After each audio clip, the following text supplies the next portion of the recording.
Water. A single drop can start a movement. It's a part of us, our ecosystems, and our economy. What does water mean for you, for our communities, for the whole of Europe? Our precious natural resource is under threat from climate change, pollution, industrial misuse. But there is hope. And it starts with people like you, water and marine specialists and industry experts. So it's time to stop and listen. To come together and collaborate across sectors and unleash the collective power of water. EIT Water, the new knowledge and innovation community, coming soon.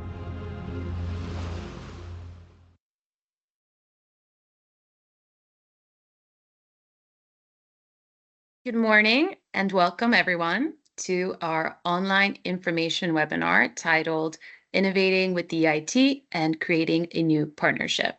My name is Angela Alimi. I'm the spokesperson for the European Institute of Innovation and Technology, the EIT, and it's my pleasure to be moderating today's webinar.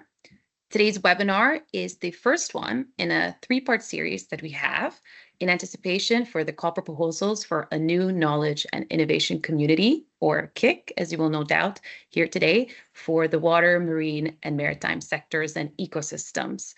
Building a proposal and building a KIC is hard work, which we recognize. So these webinars are really meant to help you put together the best proposal possible. We encourage you to ask questions throughout today's webinars and to get the most out of our speakers here who really do bring lots of experience forward. Today's topic will be all about water.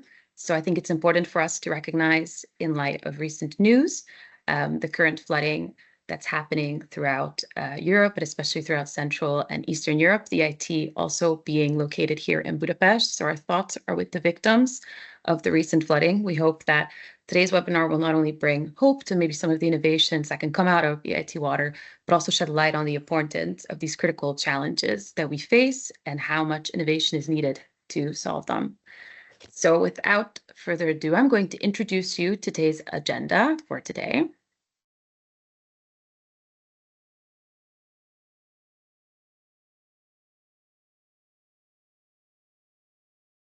Here with us today, we will have 4 speakers. Each one of them will bring a unique perspective about the new call for proposals. So we have first with us Antoneta Anglova-Kristeva, who will talk to you a little bit about the policy perspective as she comes from the European Commission. She's the Director for Innovation, Digital Education, and International Cooperation, the Director General of EIAC.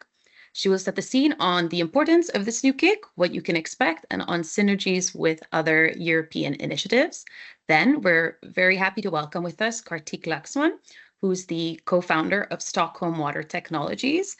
We're very proud to have supported Stockholm Water Technologies with innovation support. Kartik is also a former EIT Awards winner, which is a flagship awards program by the EIT, shedding light on some of our brightest innovators. And then, of course, we have with us today Martin Kern, who's the director of the European Institute of Innovation and Technology. He'll speak to you a little bit more about how we operate, what the EIT is, and how knowledge and innovation communities create innovations. And then following him, we have Maria Tsavahidis, who's the CEO of EIT Urban Mobility. She will take what Martin spoke about of what an EIT KIC is and show it to you in the context of urban mobility.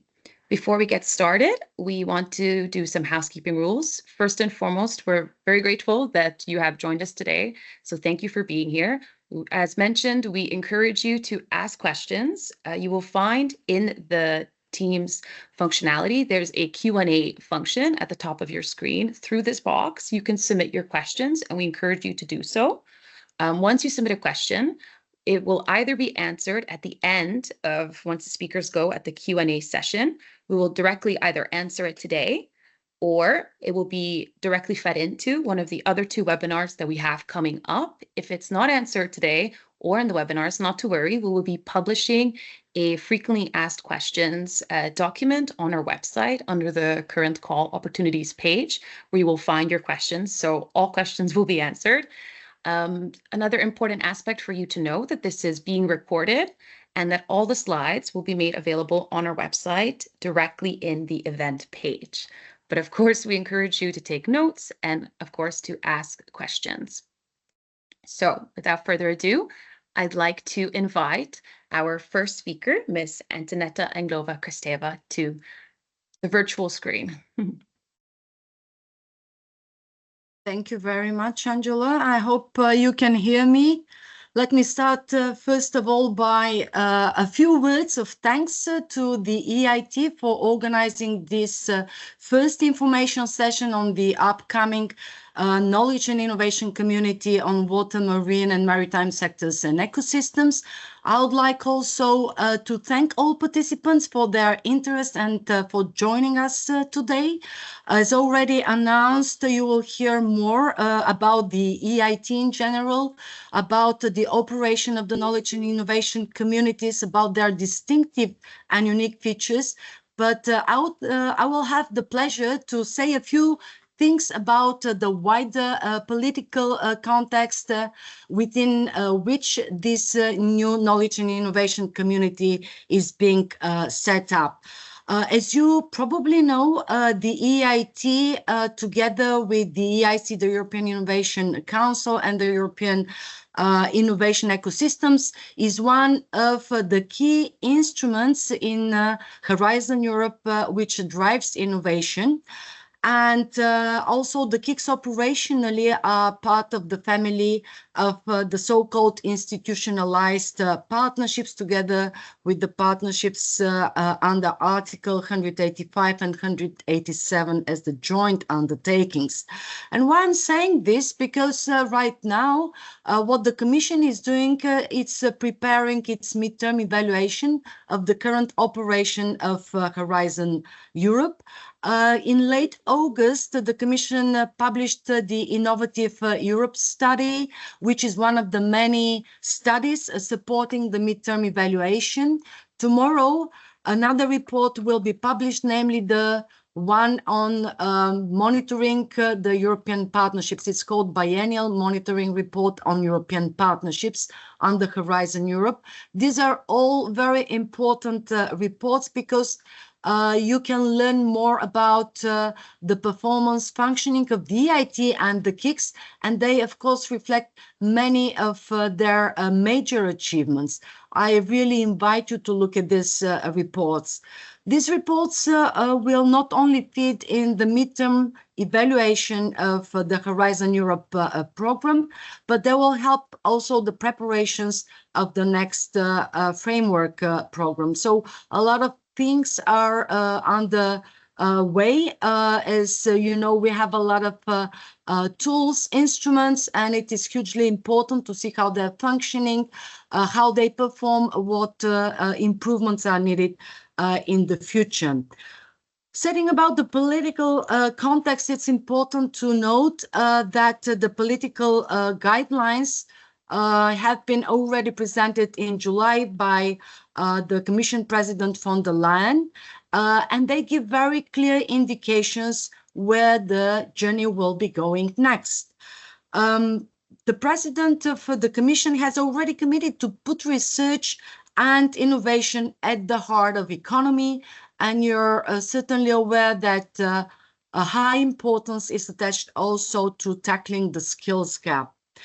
So the newly designated Commissioner for Research and Innovation will have the task to make this happen with the help of the current and also the new framework program for research and innovation, and by preparing the new one with the right focus.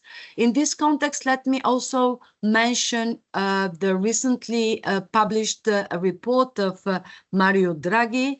The focus of this report is on competitiveness.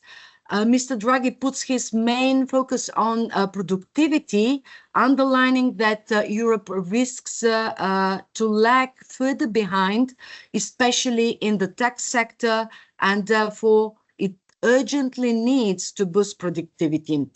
The report also identifies that closing the innovation gap with the US and China is one of the priority areas for Europe. Just let me remind you that also in April earlier this year, there was another hugely important report, the Letter report, which is a focus on the single market. And one of its key proposals relates to the creation of the fifth freedom of research, innovation, and education. And all this goes to show that research and innovation, but also the need to adequately skill our workforce, will be certainly high on the European agenda in the years to come. And this agenda will be further defined in greater detail very soon. So the EIT and its KICs are already playing a crucial role in this regard. This is important to be underlined. And this they're doing by bringing together education, innovation, and business in the so-called knowledge triangle, by creating strong ecosystems on the ground, by applying a challenge-based approach, a place-based approach, and by offering solutions. They support entrepreneurs and innovators. They bring innovative products and services to the market, and they certainly contribute to further strengthening Europe's competitiveness. So you will hear more about that, about the key features of the EIT and the KICs, and how they can support the ambition of driving innovation in Europe forward. Let me move now to my second slide, but a few words about the new KIC on water, marine, and maritime sectors, and how it's been decided actually to set up such a KIC. Let me recall you that in 2019, when there was the proposal for the new EIT Strategic Innovation Agenda, the two co-legislators, the Council and the European Parliament, decided that one of the KICs to be established under the new program should be indeed on water, marine, and maritime. With regard to this decision and to support the decision, a fact sheet was also prepared. It is attached to the EIT Strategic Innovation Agenda in order to outline the key elements related to this new KIC. Let me just recall what this fact sheet actually contains. First of all, the fact sheet clearly outlines the challenges that need to be addressed in these sectors. These are the water scarcity, drought and floods, marine and freshwater ecosystems degradation, and another challenge that needs to be tackled is namely the transformation to the circular and sustainable blue economy. Second, the fact sheet very clearly explains why a KIC, a knowledge and innovation community, would be the best placed instrument to address these challenges. And finally, the fact sheet also clearly illustrates the main synergies and complementarities that could be established with other initiatives and tools once this new KIC is created, and what needs to be considered still in the phase of creating this new KIC. Let me now move to the next slide. So the new KIC, as you know, will only start in 2026, and that was the reason why the Commission was actually invited to perform an ex-ante analysis by 2024. This analysis was indeed requested to be carried out together with independent external experts, and the purpose of the analysis was to evaluate whether there is continuous relevance of such a KIC in the field of water. So the analysis had to, in particular, reflect the developments taking place with regard to scientific, technological, and socio-economic trends.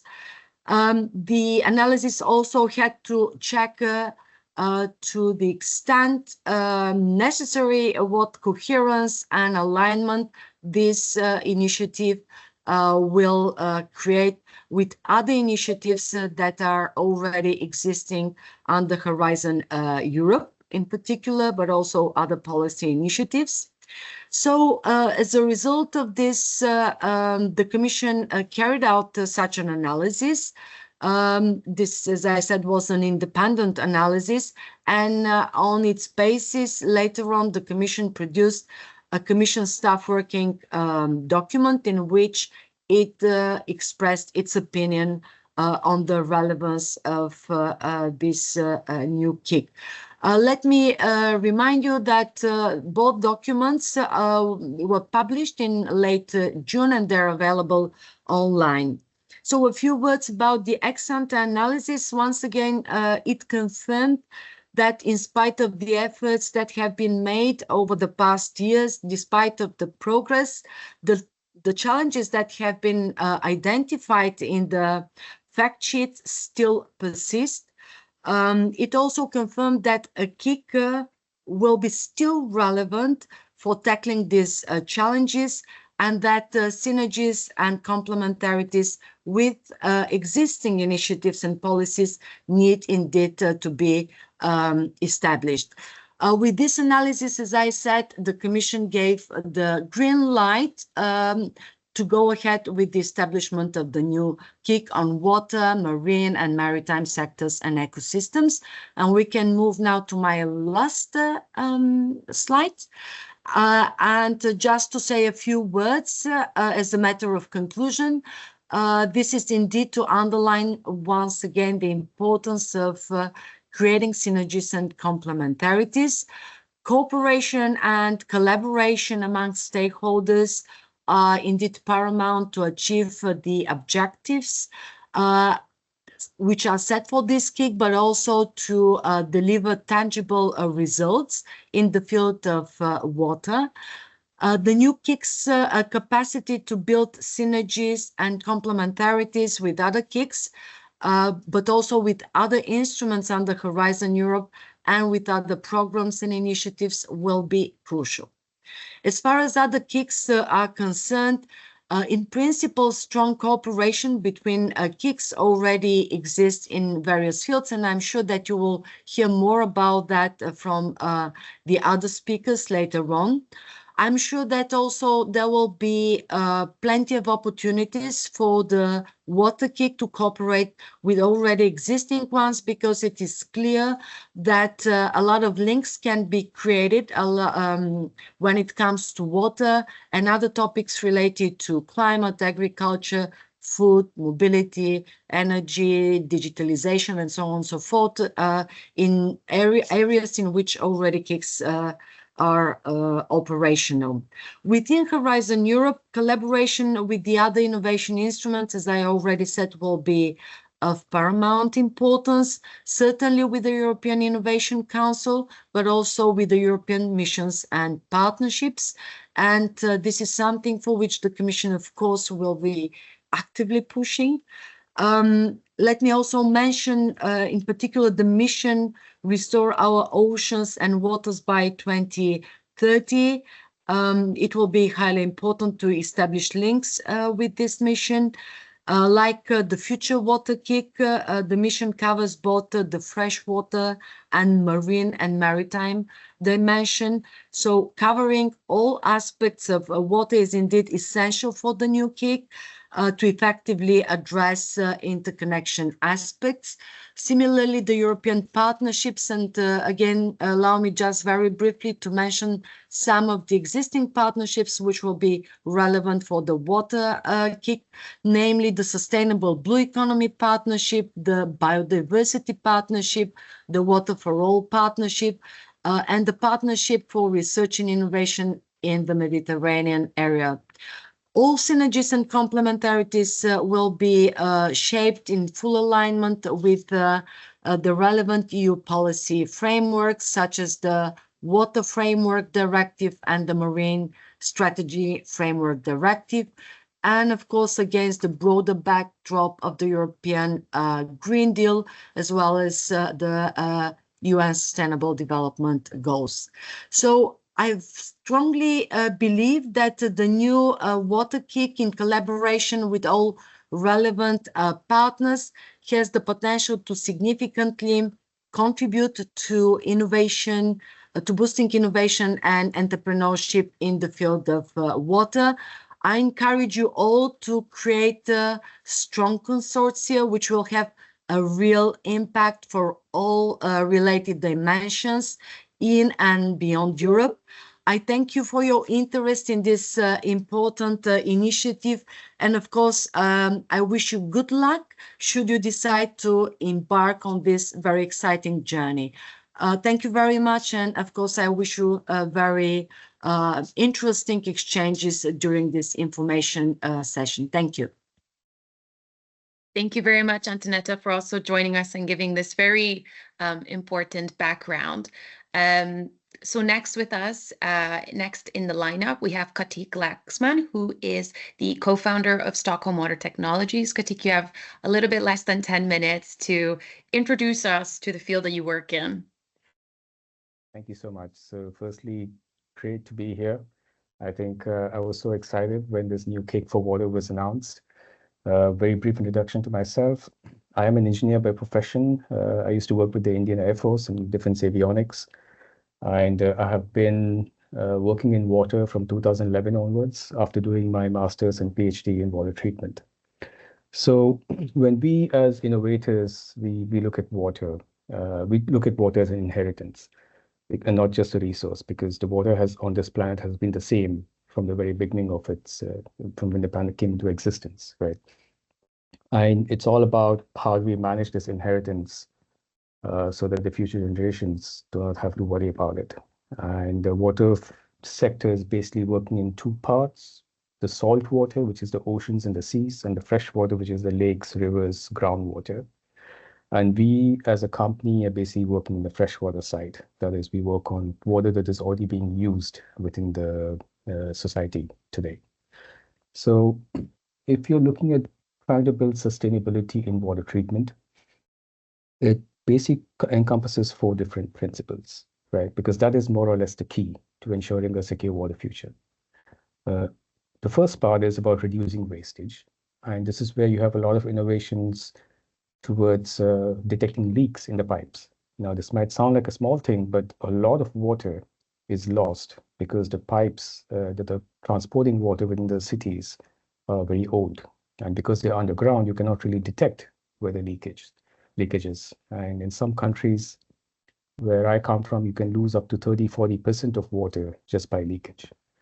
So that's one thing that there's a lot of innovation scope happening with sensors and AI to ensure that you can find the leak at the right place with minimum cost and then fix it. And the second part is recycling water. And this is probably the biggest part when it comes to sustainable water economy. Here is where you refer to taking the water which is already being used from industries, from municipalities, and then cleaning them up so that they can be reused rather than being discharged into a river or a sea, which is what causes the marine pollution to a big extent. And there are a lot of technologies here, ranging from value propositions which are energy related to water related, that is, less wastewater, also to resource recovery, or sometimes with very specific contaminant removal, which can make it cheaper in terms of OpEx. So we basically operate in this part, which is recycling the water. The third part is water analytics, where you're talking about optimizing systems for making sure that you can identify the problem. Because if you want to fix a problem, you have to first identify it. So people build sensor and smart AI and user interfaces to ensure that if there's a process which is running, which is based on a lot of water use, and something is not working right, you can actually make out where the problem is so that you don't lose water efficiency. And the last part, which I think was very important, and which was also touched upon by the previous speaker, was new regulations. And I try to put emphasis on this because the water treatment sector generally is a slow-moving sector because most of it is government controlled, and that's a slow-moving machinery in general. So getting access to the water treatment market means that you need to have patience. But one way to hasten this intake by municipalities or big industries is by bringing about new regulations. And these regulations can be based on certain contaminants or which are new. You know, we've been always finding new contaminants within, as we get smarter about detection limits, we can find new contaminants. A big example of that was PFAS. 15, 20 years back, nobody knew what PFAS was, and now everybody's talking about PFAS. And people looking for new treatment technologies for PFAS. So if you combine these four aspects, you're looking at four pillars which can help bring about security for the water treatment sector. And to access this market, sometimes it's not easy to just be relevant in one, but you have to have multiple. Because the players in the market right now, the big players, don't want to just take a risk with any new technology unless you can really showcase the value propositions in multiple sectors. So what we did when we went into the market was, okay, we built a technology, MVP, that what I can say, which is a supercapacitor which cleans water and stores energy at the same time, and you can recover this energy. So that's basically hitting the energy aspect of the water treatment sector, while also making sure that you can remove a wide range of contaminants. The second was making sure that we built a software where you can tell when the customers can tell our device how clean they want the water to be. So you can take any water and clean different levels so that you don't have to worry about, you just meet the requirements and you don't overspend energy or overclean the water than what is required. And this is basically cost saving. And this is something which is not available in the industry today. And the third, of course, is analytics, because you have to showcase what the device is doing. So we store all the data, and we have trends, and our goal is to bring this trends forward, as predictive maintenance is also a cost-saving factor for the customers. So using this as a package, we were able to gain good access to the industry. We have some big names working with us, like Veolia, which is one of the largest water treatment companies globally, Kermene, Heineken, AstraZeneca, SKF West SE. We have units in several different countries in Europe, also recently in Saudi Arabia and India. And we have been working in sectors ranging from heavy industries, beverage production, fish farms, and also municipal wastewater. And in most of these cases, what we're doing is taking the already contaminated water and cleaning it to a degree such that it can be reused within the process or reused for something else, rather than just being sent to the river or to the sea. But it's not been a straightforward journey, because these things take time. And before we started the company in 2018, we had almost 11 years of R&D on the technology itself. And after that, we started selling in 2022, and we went through a difficult phase. You know, when you're just entering the market, you have all kinds of challenges that you have to meet. And finally, we're out of that, and we're in the scale-up phase right now. But throughout this journey, EIT InnoEnergy has been very instrumental for us to basically reach where we are. We were a part of EIT InnoEnergy back in 2017, even before we registered the company.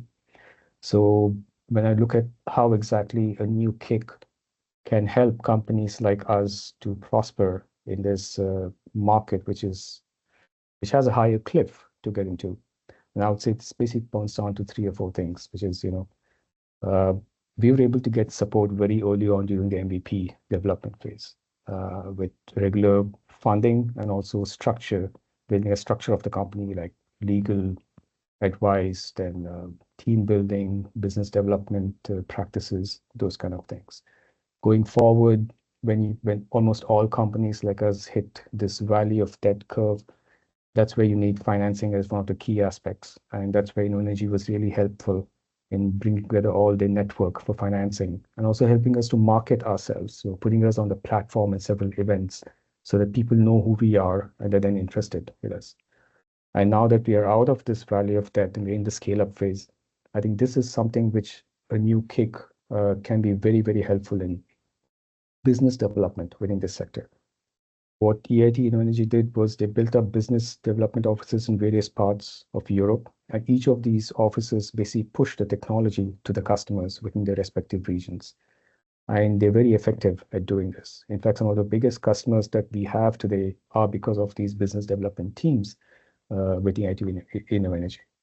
So for me, when I think about how a KIC can support a company like us, it would be these three pillars which would be most essential.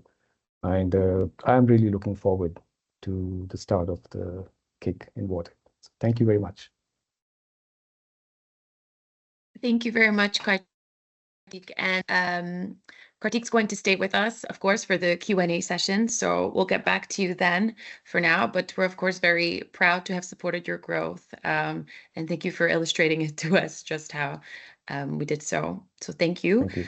I want to welcome the new attendees that may have just joined us. I want to assure you that the recording, the slides will become available on our website. So next, we'll have two more speakers, and then we'll have a live Q&A. So you can ask questions in the Q&A function, and then we will ask them directly to the speakers that are available at the end. So next up, we will have Martin Kern, who's the director of the EIT. And I think he's best placed to tell you who we are and how we work. Thank you very much, Angela, and warm welcome from my side also to all participants. Really great to see close to 400 people interested in our new KIC. And I'm very happy to be here. Thanks also to Antonetta for setting the policy context, and also for Kartik to show his great example. And we're really proud, as Angela said, that we could help you on the journey.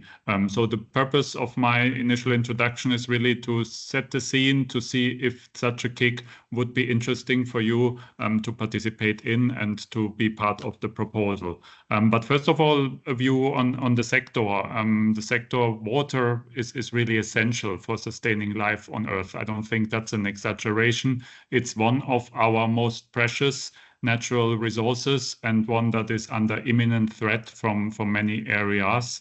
Here's some facts from our colleagues of the European Environment Agency, very worrying ones. 1/3 of the territory of the European Union is already now exposed to water stress, which means there is more demand than supply of water. In the last years, decades, ocean acidity has increased by 30%, which immediately threatens maritime life. And of course, also there has been lots of pollution, mismanagement of natural resources, and changing conditions due to land use. So this is a formidable basis for a major societal challenges.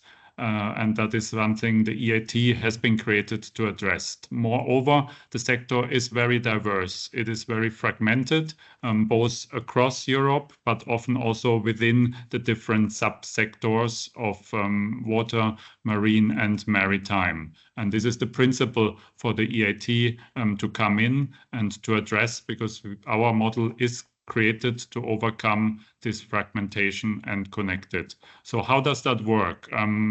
First of all, as in this sector of water, marine, maritime, EIT is always focusing on very broad societal challenges. You can see the other 9 areas that EIT is already working on: climate change, health, securing raw materials, sustainable energy, for example. So we always look at very broad societal challenges where there is an innovation need and innovation potential in Europe. And then a knowledge and innovation community is being created to create a network to overcome the fragmentation and to address this societal challenge in an effective way. That's why in all these 9 and now 10th area, we have created innovation communities that zoom in into specific parts of that societal challenge over 15 years, but can do so in a flexible way, because also the needs, the innovation potential, the challenges may change. For example, EIT Digital now looking very much into AI, into cybersecurity, something which when they were created 15 years ago were not topics of the same need and area. And we expect the same would be the case in the water sector. So how do we work? So what's the theory behind the EIT? I already mentioned the challenges that come with the fragmentation, which we often have naturally in Europe with the different countries, but often we also have fragmentation within the sectors.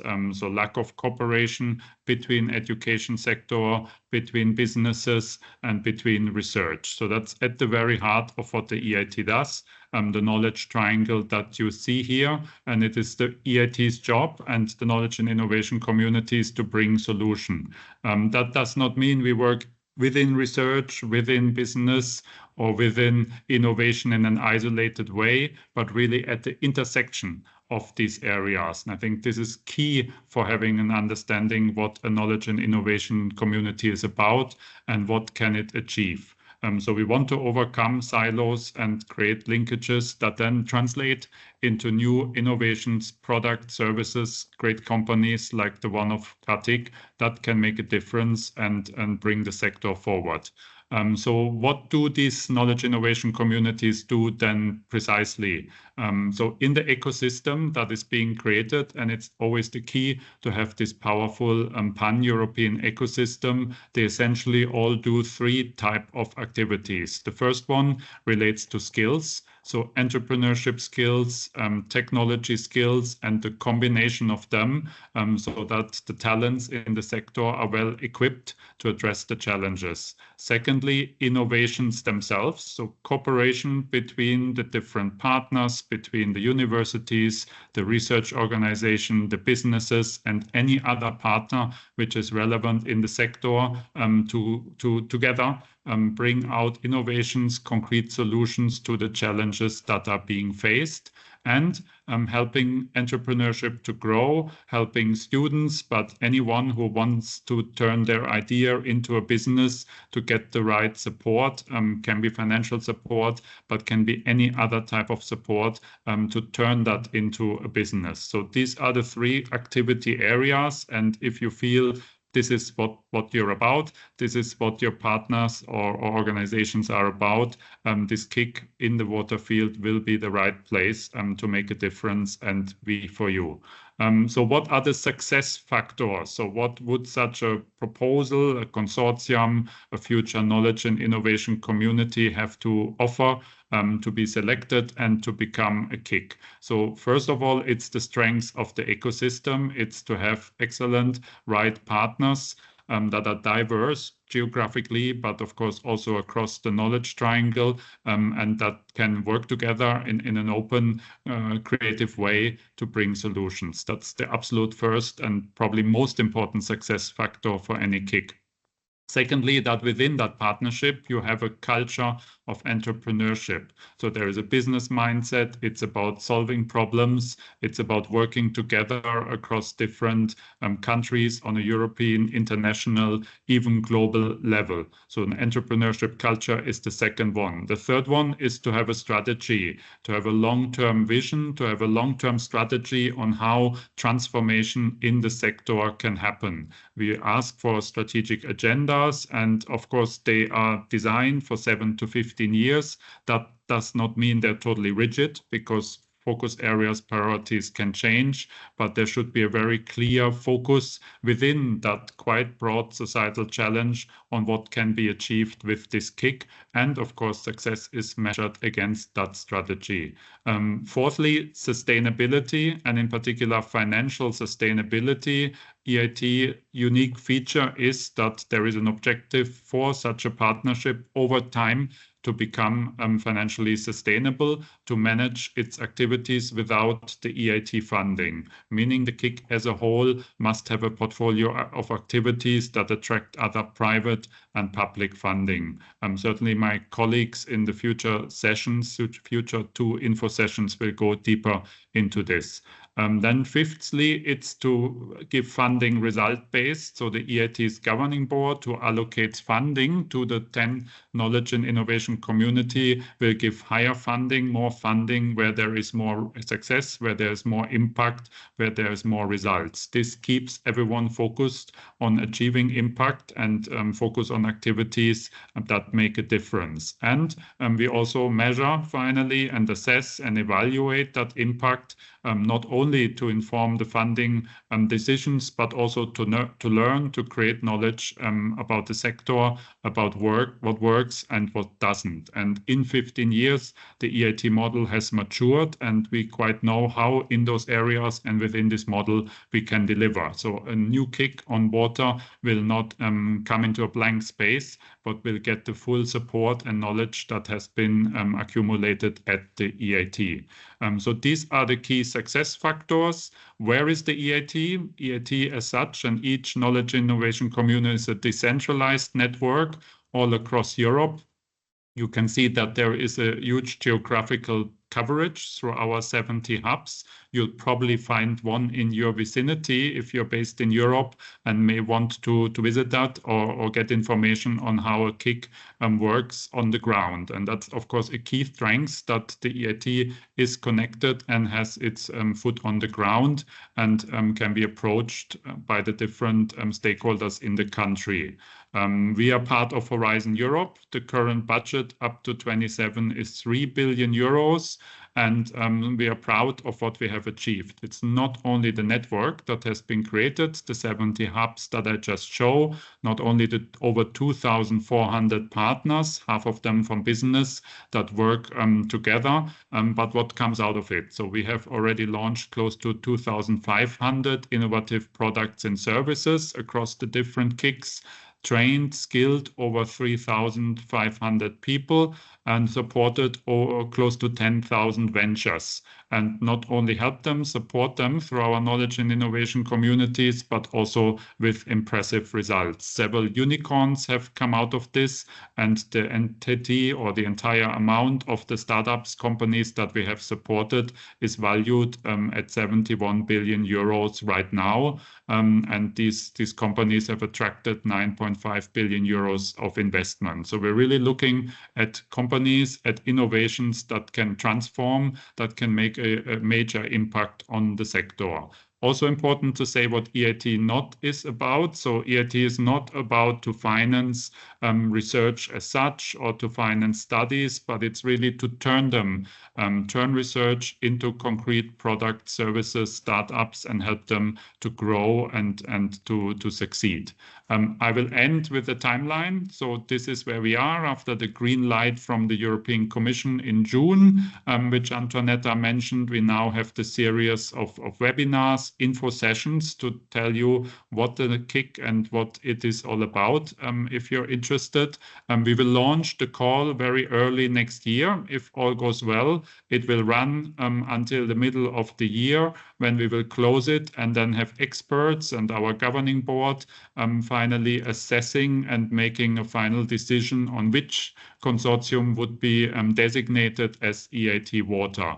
All of this we want to achieve before the end of next year, to move fast and as the sector needs it, which means in early 26 first activities can start, which would be a startup agreement. And then after 1 year of setting up the KIC as such, the main implementation period would start. So that's a fast and ambitious timeline, but we are very optimistic, and also from our experience, that this can be delivered upon so that we can move forward. Finally, if this interests you, if you think this new initiative is for you, of course, there's much more to learn and explain in these seminars. You will also publish a document which describes in more detail our innovation model, and even before the call text comes out, you will have hopefully all the information needed. If you want to connect with others to set up a consortium, we also have a networking app where you can register here.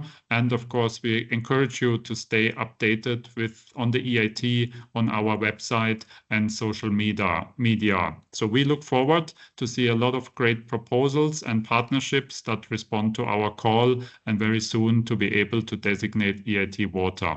Thank you very much for your attention, and I look forward to the Q&A. Thank you, Martin, for the concise overview. Thank you also to our participants who are staying here with us and asking questions.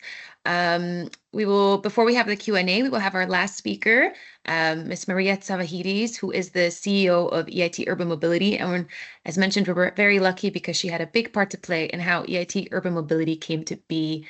So we welcome you, Maria. Thank you very much, Angela. So am I to share the slides, Angela? Yes, please. If you have it, okay. If not, we can also do it. Yes, no problem.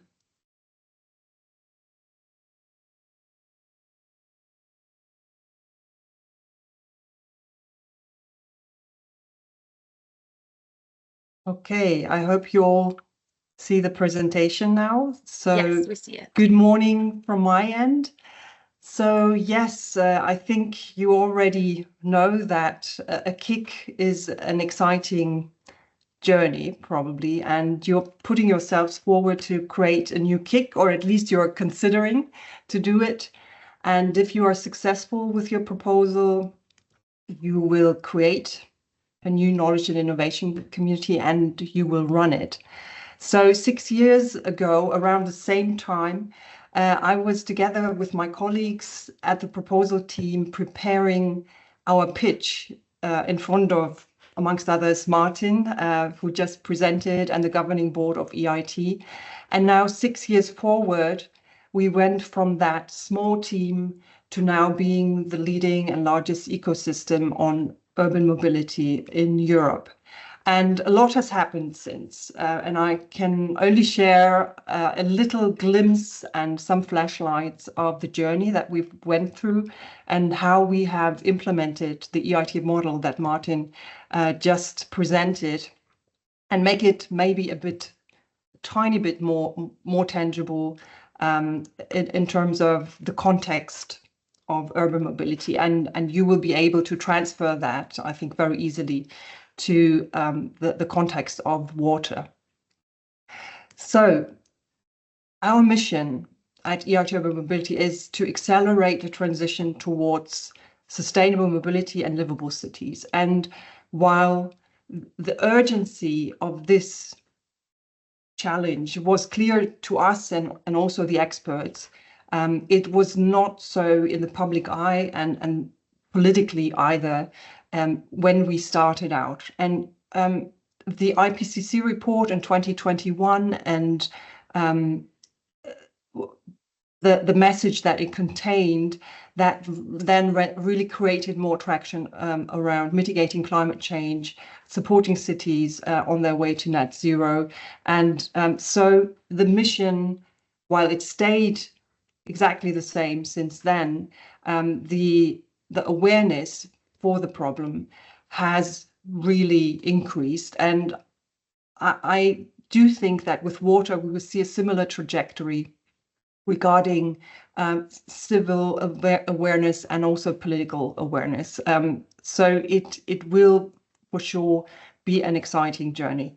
We started out in 2019 with a team of 13 people, basically. And we were a startup, and you will be a startup when you start out. And but the ambition already was huge. So in 2034, and why 2034? Because the kick cycle is 15 years, and so we would be exiting the EIT funding cycle. But of course, we will continue on our mission, and our mission and our North Star here is to be the trusted companion for change in urban mobility, and to stand on our own feet and represent all that you see here in our North Star. And in terms of time, I don't want to go into all the details, but this is where we're heading, and it's a journey, and it's been a journey. So if we look at how a kick evolves over time, and this is exactly the journey we've taken, it evolves over 3 main phases. So from the startup phase over to ramp up and maturity phase. And we are currently in this ramp up phase. And so to maybe make tangible how really fast this startup happened. So we started out with those 13 people, and now we are at around 190 people, including everyone from interns to myself. And of course, growing the ecosystem as we ramped up. And now it's about not growing as, in terms of the organization, but it's really about growing ecosystem and growing the impact of our activities. So our whole organization and the ecosystem is there to foster and enable cities, industry, startups to innovate and to innovate faster. And we facilitate not research, as Martin mentioned, but to bring innovations to market, to facilitate access to finance for investable solutions, and to bring training, talent to industry, to startups in order to grow and be successful in their sustainable mobility business. So how do we do this? We work with our ecosystem in a market-oriented approach. And this means that we have to work with every corner of the ecosystem. And as you see here, this is a trajectory of growth of our ecosystem from the 52 members that we had, basically the founding members in the first year, 2019, to now working with a wide ecosystem of around 1,000 organizations. So we collaborate, we facilitate this interaction between those organizations. We facilitate exchange of knowledge, good practices, but then more importantly, we drive innovation in high impact markets. So how have we grown in terms of the activities that we do? The ecosystem has grown, as I just showed you, quite substantially over 5 years. And just to exemplify that, so we started with our first partnership day in 2019 with those 50 members. Now we are running the 3rd edition of our flagship event, the Tomorrow Mobility World Congress in Barcelona, that attracts, side by side with the Smart City World Expo, that attracts around 25,000 people, and with a global outreach. In terms of projects, we have run 250 pilots in 110 cities so far. In terms of working with startups, we've started very early on investing in startups, and right now, or last year, we have been the most active mobility investor. So now having around 60 mobility, having had 62 mobility investment rounds in 2023, and resulting in a portfolio of around about 140 companies. And we are very proud to have 36% of those companies being women-led. In terms of education, so, and just to be clear, these are only examples. So we are running a professional education program. We are running a master's school program, doctoral training network. In terms of the professional education, this is the platform that we have been building, the UMX, that provides professional online courses, that provides for free small videos accessible to all. Also, we run a YouTube channel. So why am I showing this? It's not to brag, but it's to show that we are building, as a KIC, we are building platforms. So pan-European platforms to deliver impact, to deliver to a high volume of learners, to deliver to a high volume of entrepreneurs and innovators, and cities, in our case, of urban mobility. So this said, and I think you realize probably that a knowledge and innovation community and an EIT is not a project. It's an enduring purpose that's behind this ecosystem that we're building, and we are there to last. There is a start, but there is no end, and we are in it not to run projects, absorb funding. We are really in it to change the game. And with that, I would like to invite you for questions.